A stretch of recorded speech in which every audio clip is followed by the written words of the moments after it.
जी नाज़रीन, अवां खे हैदराबाद खां आगाही ॾींदा हलूं त हैदराबाद समेत हेस्को रीजन सां सलाहियल सभिनी ज़िलनि में बरसात दौरान 11 केवी जा 210 फीडर ट्रिप थी विया आहिनि।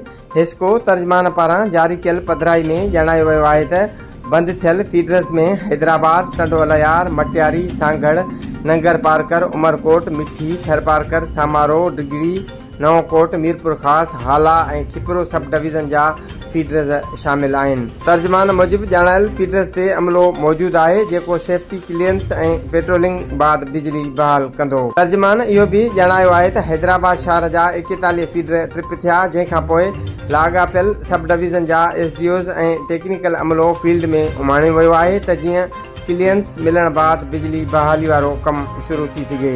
पर राति देर ताईं हेस्को जे ट्रिप थियल 210 फीडर्स मां कंहिं बि फीडर जी बिजली बहाल न थी सघी हुई, जंहिं करे हैदराबाद समेत हेस्को सां सलाहियल समूरा शहर ऊंदाही में ॿुॾल रहिया। कैमरामैन मोहसिन अली सां गॾु शबीर अबड़ो, रोज़ाना धरती न्यूज़, हैदराबाद।